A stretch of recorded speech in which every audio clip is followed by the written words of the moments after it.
So hello everyone, welcome to engineers platform. जैसे कि आपको पता है कि बीटीएससी ऑफिस हम लोग गए हुए थे और उस पे वहां से वीडियो को हमने पूरी तरीके से पब्लिश भी किया, आपको एक एक चीज वहां का दिखाया, हर चीज पे चर्चा किया। ना आगे क्या करना चाहिए, आगे हम लोगों को क्या करना चाहिए, यानी वहां से जो हम लोगों को रिस्पॉन्स मिला उसके बाद हम लोगों को क्या करना चाहिए। या तो 300 पेजों का आप सिलेबस पढ़िए या फिर कुछ नया उपाय ढूंढिए। तो आज उसी के लिए चर्चा कर रहे हैं हम यहाँ पर। 300 पेजों का जो इसने सिलेबस अपडेट कर दिया है यहाँ पर, तो क्या करा जाए। यहाँ पर जब आप जाएंगे सिलेबस में तो आप देखोगे बीटीएससी के साइट पर जो सिलेबस है आज भी पड़ा हुआ है, और इस सिलेबस को यहां से डाउनलोड करेंगे तो वही सिलेबस आपको दिखाई देगा। तो अगला हमारा स्टेप क्या होना चाहिए, यहां पे आप लोगों को बहुत एक्टिव होनी चाहिए, बहुत ज्यादा एक्टिव होनी चाहिए। अब हम यहां पे बता देते हैं, 2 ही स्टेप है जिसको अगर आप फॉलो करेंगे तो यकीन मानिए आपका फ्यूचर सिक्योर हो पाएगा। और उस तरीके से हम चीजों पर यहां चर्चा करने वाले हैं।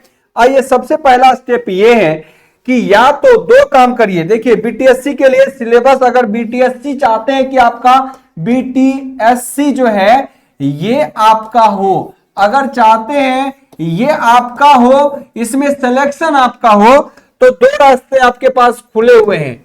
या तो आप तैयार होइए, है ना, तैयार रहें किसके लिए, धरना के लिए।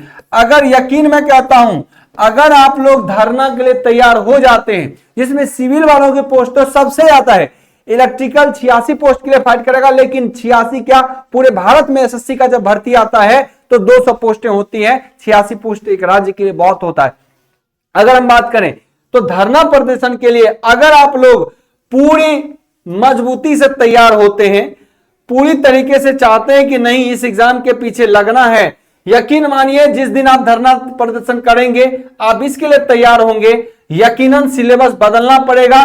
क्योंकि आज उनको भी पता है इस चीज का कि ये जो सिलेबस अपलोड हुआ उसका कोई माय बाप नहीं है। सिंपल सी भाषा में मैं एक ही बात कहूंगा, ना उसका ओर है ना छोर है, ना उसका सिलेबस। प्रैक्टिकल क्या है, लैब क्या होगा, वाइवा क्या होगा, और कुछ बच्चे अलग अलग तरीके से दिमाग में, जो लैब में बैठ के पढ़ने वाले बच्चे होते हैं वो बस अलग में दिमाग लगाता है कि खाली जो इसका क्वेश्चन है उससे पूछेगा, थ्योरी पूछेगा, कोई कह देता है कि खाली टेक्निकल पूछेगा, सिलेबस कुछ भी दिया हो, तो सब अपनी अपनी बात। यकीन मानिए अगर आप इस चीज के लिए राजी होते हैं, अगर जम के प्रदर्शन करिएगा, सिलेबस तैयार होगा और प्रिस्क्राइब्ड वे में, यानी कस्टमाइज सिलेबस मिलेगा, जैसे कि एसएससी, आरआरबी या बाकी स्टेट के एग्जाम होते हैं, वो सिलेबस आपको बिल्कुल मिलेगा।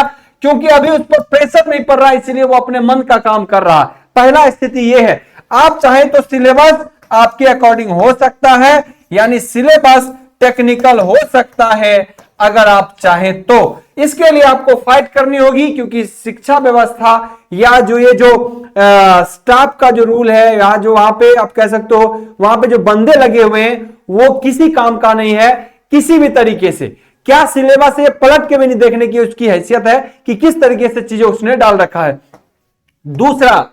दूसरा है कि इस एग्जाम को अगर आप चाहते हैं अपना बनाना, तो दूसरा स्थिति यह बन सकता है बालक कि आप एक्सेप्ट करिए, आप एक्सेप्ट ये करिए कि जो आया वही सही। आपको ये क्या करना होगा, एक्सेप्ट करना होगा कि जो सिलेबस है वो भगवान भरोसे है, भगवान भरोसे है, हमको इसी में कुछ करना है। अगर आप ये एक्सेप्ट कर लेते हैं, अगर ये आप मान लेते हैं कि जो सिलेबस है उसी में कुछ करना है, तो ऐसी स्थिति में आपको किस तरीके से आगे बढ़ना होगा। 2 तरीके हैं, दोनों बातों को मैं यहां पे रख देता हूं ताकि आप क्लियर इस चीजों को समझ पाए। या तो आपके लिए फिजिकल प्रोटेस्ट है, वहां करिए, हिम्मत है तो चीजों में आगे बढ़ाइए, क्योंकि जब वहां बच्चे पहुंचते हैं तो उसकी संख्या होती है 20, 25, 30, और कुछ ही एजुकेटर वहां पे पहुंच पाते हैं। जैसे मैं पहुंचा था, इससे पहले हम बीटीएससी में कुछ और शिक्षक पहुंचे थे, तब आईटीए का आंदोलन चल रहा था। बीटीएससी में हम 4-5 लोग हुआ करते थे बीएसपीएसएल में, लेकिन बीटीएससी में मैं वहां जाता हूं तो देखता हूं कोई वहां पहुंचा नहीं है। कुछ लोगों से कंसर्न भी करने की कोशिश किया, लेकिन कोई भी इतना इंटरेस्ट नहीं ले रहा। इवन बच्चे भी अगर 25 पहुंचते हैं तो आप सोचो क्या स्थिति है, जबकि एक एक ग्रुप में 5-5 हजार, 7,000 बच्चा आप लोग जो है एक साथ अपने खुद का ग्रुप बना रखे हैं, उसमें मैं या कोई टीचर नहीं है। वहां बच्चों ने ही ग्रुप दिखाया कि सर इतने बच्चे हैं, सब व्हाट्सएप ग्रुप है और ये फिजिकल कोई आना नहीं चाहते। दूसरा है, आप ये मान रहे हो कि हां हम एक्सेप्ट करते हैं, जो भी दे दिया है उसी में काम करना है, तो उसकी रणनीति अलग होगी। आप अगर इस जो नहीं फाइट करना चाहते हैं तो आप एक्सेप्ट कर रखे हैं कि भगवान भरोसे ही हमारा काम चलेगा, जो सिलेबस दिया है उसी में काम करना है। तो आखिर उस सिलेबस के अकॉर्डिंग आखिर क्या करना होगा। देखिए टोटल 6 सेमेस्टर का सिलेबस उसने डाला है। 6 सेमेस्टर का एग्जाम जो है टीसीएस लेगी, ये भी कहना था उसका कि ये टीसीएस एग्जाम लेगी।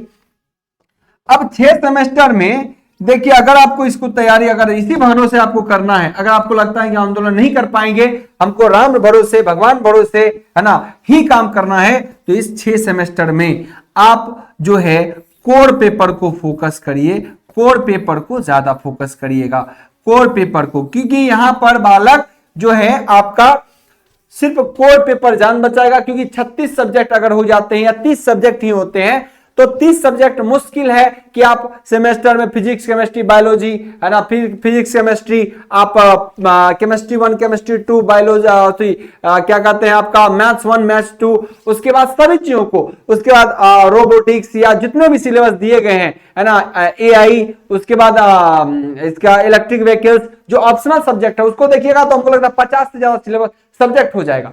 तो ये जो है कोर सिलेबस, ये क्या है कोर सिलेबस, उस पर ही फोकस करेंगे क्योंकि समय ही उतना बचा है। आपको अगर किसी को लगता है कि नहीं हमको तो सर जितना सब्जेक्ट दिया है, अगर हम यहां पर जो एक्स्ट्रा सिलेबस को देख लें जो कि आपको ऑप्शनल है, उस सब सब्जेक्ट को मिला दे तो 50 से अधिक सब्जेक्ट हो जाएगा। अगर उन सारे सब्जेक्ट को मिला देने वाला तो 50 से अधिक सब्जेक्ट हो जाएंगे यहां पे। तो अगर किसी को लगता है तो पढ़ लीजिए, अदरवाइज एक अपॉर्चुनिटी है, अगर आप चाहते हो कि इसको पढ़ लेंगे तो बालक कोर पेपरों को फोकस दीजिए।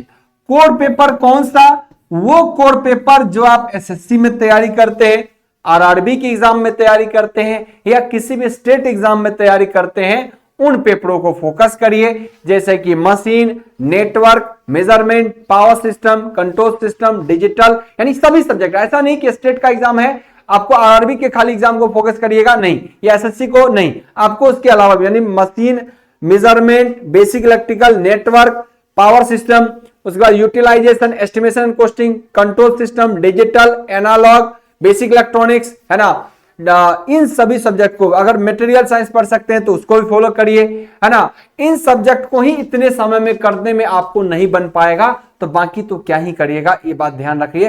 तो अगर आप इतने सब्जेक्ट को कर पाते हैं तो एक अपॉर्चुनिटी है कि आप जो है, वरना मैंने बोला ना 50 सब्जेक्ट है, आप इसको फोकस कर पाएंगे क्या, कभी चाह के भी नहीं कर पाएंगे। तो आप कोर पेपर पे फोकस करिए, उसी से आपका भला हो सकता है। अब मान लो उसमें जैसा प्रश्न पूछेगा वैसा आपका सिलेक्शन होगा। हालांकि इस तरीके के सिलेबस को चढ़ा देना दुर्भाग्यपूर्ण है, हम तो यही कहेंगे निरंकुशता है उस विभाग की जो ऐसा काम कर रहे हैं और विद्यार्थी का जो है जीवन बर्बाद कर रहे हैं। बड़ी मुश्किल से मैं बताऊं, वहां पे जो बच्चे आए हुए थे बोले बड़ी मुश्किल से हमने बीटीएससी को प्रोटेस्ट किया, वहां पर धरना प्रदर्शन किए, तब ये बहाली जारी हुआ और बहाली जारी होने के बाद ये नजारा देखने को मिल रहा। अब इसमें क्या होगा, अब इसमें ऐसा होगा, अब आप ही देखो इस भर्ती में क्या होगा। अगर 100 प्रश्न देंगे, हालांकि 75 का ही काम होना है, 100 प्रश्न आपको दिए जाते हैं है ना। अब देखो 100 प्रश्न आपको दिए जाएंगे और उसमें 0.7 से गुना हो जाएगा तो 75 का बनेगा। अब मान लो क्वेश्चन मैं कहता हूं गणित से दे देगा 5 गो, फिजिक्स से दे देगा, केमिस्ट्री से दे देगा, इलेक्ट्रिक व्हीकल से दे देगा, रोबोटिक्स से दे देगा, एआई से दे देगा, तो कहां पे क्वेश्चन बनेगा, किसी से नहीं बनने। अब मान लो 100 क्वेश्चन में सब बनाएंगे 30 क्वेश्चन, कितने बना दिए 30 क्वेश्चन, तो ये जो पढ़ने वाला बच्चा है वो भी 30 मारेगा क्योंकि कोर पेपर भी होंगे, और जो नहीं पढ़ने वाला होगा वो तिक्का मार के भी 30 नंबर ले आएंगे, है कि नहीं, दोनों। यानी भाग्य भरोसे आपका सिलेक्शन रहने वाला है और कहीं कुछ नहीं। तुक्का मारोगे तब भी 100 में 30 नंबर का हो सकता है, कोई बच्चे कुछ नेगेटिव तो है लेकिन तब भी हो सकता है 25-30 नंबर लाए, और कोई पढ़ भी लिया तब भी वो 25-30 नंबर 40 नंबर तक ला सकता है। तो बहुत ज्यादा डिफरेंस नहीं है पढ़ के सिलेक्शन लेना या ना पढ़ के लेना। मैं आज इतना ही कहूंगा, अगर आप लोगों में कुव्वत है, दम है, ये आह्वान कर रहा हूं, अगर सिलेबस चाहते हैं बदलना या आप चाहते हैं बीटीएससी के अंदर सिलेक्शन लेना, तो यकीन मानिए अगर जिस दिन आप लोग थोड़े से कड़े हो जाएंगे, मजबूत हो जाएंगे, धरना के लिए वहां पहुंच जाएंगे, यकीनन सिलेबस में बदलाव करना पड़ेगा। बदलाव के अलावा अदर कोई भी ऑप्शन नहीं है कि इसमें आगे बढ़ा जाए। बदलाव के अलावा कोई ऑप्शन नहीं है। और वो खुद अगर जिस दिन बैठ के ये देख ले कि हमने क्या सिलेबस डाला है, और उसको दूध का दूध और पानी का पानी हो जाएगा कि हमने क्या अपलोड कर दिया है। क्लियर है? यह जस्टिफिकेशन दीजिए कि आप इससे क्या चाह रहे हैं, इससे क्या हासिल कर रहे हैं।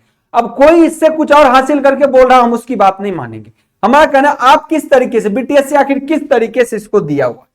तो बालक अगर चाहते हैं कि प्रॉपर जेन्युइन सिलेक्शन हो, आप हालांकि आपको पता ही है बिहार है, स्थिति क्या रहती है, आधा सीट का क्या स्थिति होगा, क्या नजारा, वो आपके सामने है। लेकिन फिर भी बहुत अच्छे खासे सीटें हैं। सिविल में तो 2600 सीटें हैं। इतनी अपॉर्चुनिटी पूरे भारत देश में कहीं नहीं मिलेगा जेईई के अंदर। तो बालक इससे अच्छा अपॉर्चुनिटी नहीं मिलेगा। तो भगवान भरोसे के बदले एक बार मेहनत करना होगा कि आपको धरना पे बैठना होगा, सिलेबस चेंज करवाना होगा। सिलेबस जिस दिन वो बैठ के देख लेगा, सिलेबस 200% गारंटी देता हूं चेंज हो जाएगा, और फिर आप लोग प्रॉपर तैयारी कर पाओगे। वरना भगवान के भरोसे सिलेबस मानिए, आप एज्यूम करिए क्या करना है, या फिर एक डाटा ये निकल के आता है 6 सेमेस्टर का जो कोर पेपर है उसको ज्यादातर पढ़िए। जो इधर उधर का प्रश्न आएगा शायद उससे नहीं भी बने तो शायद आपका सिलेक्शन होने की संभावना होगी। लेकिन अगर इतनी अनसर्टेनिटी होगी तो पढ़ने वाला और ना पढ़ने वाला दोनों का सिलेक्शन हो सकता है। बाकी देखते हैं क्या होता है। तो आप लोग कमेंट करिएगा कि आखिर क्या चाहते हैं आप लोग। अगर धरना के लिए चाहते हैं तो एकजुटता दिखाइए, जरूर सिलेबस बदलेगा। नहीं अगर आप लोग चाहते हैं तो दूसरा अपॉर्चुनिटी ये है, अगर टीसीएस भी भर्ती लेगी और सारा इस तरह का सिलेबस होगा तो कोर पेपर को पढ़ना ज्यादा बेनिफिशियल होगा, किसी आलतू फालतू चीजों को पढ़ना। और उम्मीद है कि इसी से ज्यादातर क्वेश्चन दे शायद ऐसे अपॉर्चुनिटी बन सकती है। एक संभावनाएं है जो मैं आपको बोल रहा हूं कि शायद कोर से ही ज्यादा क्वेश्चन देखने को मिले। और सिर्फ कोर के अलावा आप में इतना समय भी नहीं मिलेगा कि 50 पेपर को पढ़ लो, क्योंकि ऑप्शनल मिलाओगे तो बहुत सब्जेक्ट हो जाते हैं। इतना आसान नहीं है।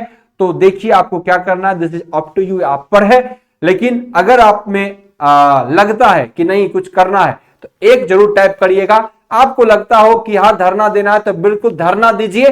सभी बच्चे एकजुट हुई, सिलेबस 200% बदलेगा। या लगता है मेरे बस की बात नहीं है तो 2 टाइप कर दीजिएगा, नो धरना प्रदर्शन। क्लियर? तो आप लोग उस तरीके से जा सकते हैं। बीटीएससी का अभी बीएसपीएससीएल के अंदर भी भर्तियां आने वाली थी, जनवरी में कैलेंडर देना था बिहार सरकार को, अभी तक कुछ नहीं दे रखा है। हम उस पर भी अगले वीडियो की बात करेंगे कि आखिर बीएचपीएससीएल वाले आगे की स्टेप या आगे की रणनीति क्या करनी है, क्योंकि डिस्ट्रीब्यूशन में बहुत सारे पोस्टें खाली है। उस पर हम चर्चा अगले वीडियो में करेंगे। तब तक के लिए bye bye, take care, thank you, धन्यवाद।